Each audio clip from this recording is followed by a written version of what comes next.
hard to be self-sacrificial loving. And yet Jesus makes it very clear. I'm shining a light so that you can see it.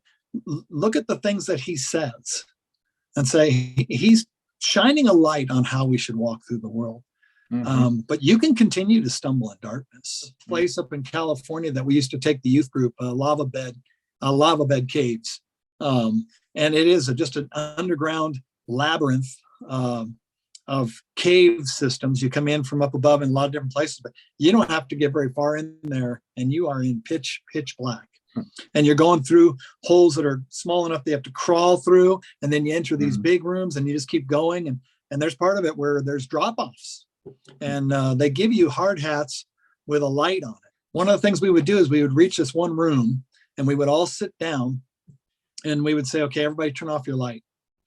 And people would freak out because it was too dark. But it was a good chance to see, okay, put our lights back on. What if you continue to try to walk through the world or try to get out of this cave system without a light? Yeah, it's like if we don't embrace scriptures, then the whatever little light we have is maybe just a dim reflection of being created in God's image, or the leftover from a culture that at one time embraced scripture as truth, as light. And so we're fumbling around, and it is funny how when it comes to our own sin, we get very angry when the light is flashed on. And I mean, I don't know if you still deal with that. Yes. But somebody points it out to you.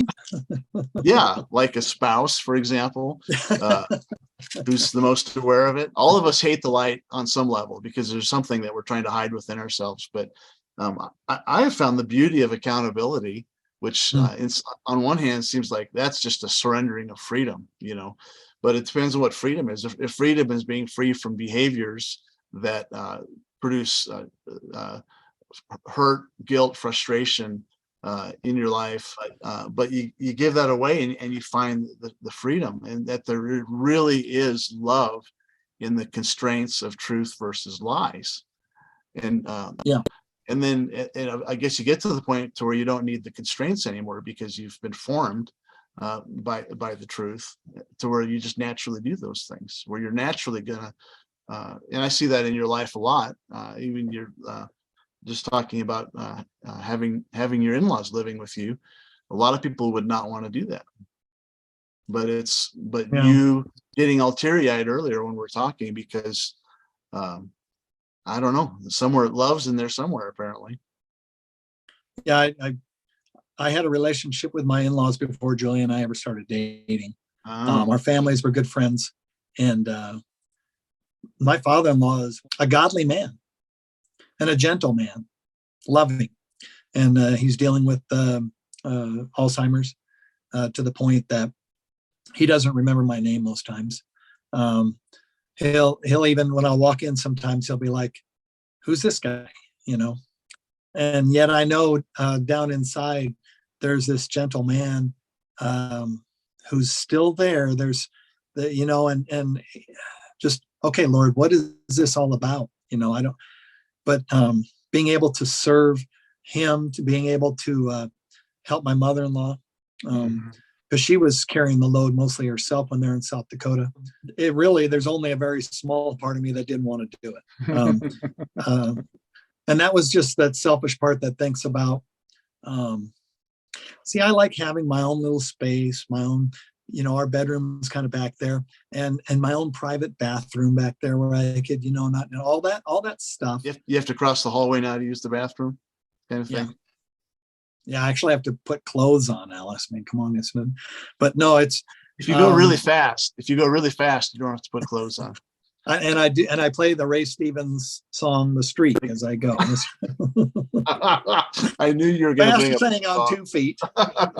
This is how we demonstrate God's love, is by loving others, and it is not easy.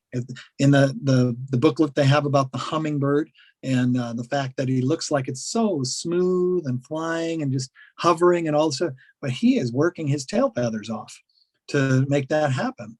And that's kind of we do get to the point, though, if we surrender to what God's calling us to more and more and more, where it is not so much of a battle. Really, there have been things in my life leading up to this that were definitely more of a battle. Like, really, God? I mean, this was just like, yes, we should. Why wouldn't we?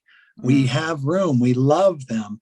Let's do this. I was just last week. I was telling you last week we spoke on love at our church, and one of the things is you get to this place, Ephesians 3:17, and I pray that you, being rooted and established in love, may have power together with all the saints to grasp how wide and long and high and deep is the love of Christ, and to know this love that surpasses knowledge, that you may be filled to the measure of all the fullness of God. And I just think about, I'm not going to get hold of, not while I'm here, I'm not going to get a grasp on that. I'm not. I think there's too many things in the world that just get in the way. When we get to be with the Lord, when we stand before him, we're really going to get a grasp on how high and deep and wide. But somebody videotaped a little girl at a Christmas concert. So I'll encourage you later to go look at this. But at the beginning, there's a teacher that's talking to these little kids, and she must be telling them, look for your family, look for your mom and dad. So this little girl is looking in the audience for her mom and dad, and all of a sudden she locks on them, and she smiles and she starts waving and she starts crying.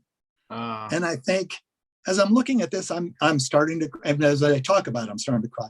I think that if we're getting older in our walk with the Lord and we're not crying more, I don't know if I've got a hold of the idea of the love that God has for me, because he looks at us a lot of times and he is like, yes, Alex, yes, my son, so proud of you. Keep going. Keep doing. I know it's hard. Keep doing what I'm calling you to do. Love other people. Just keep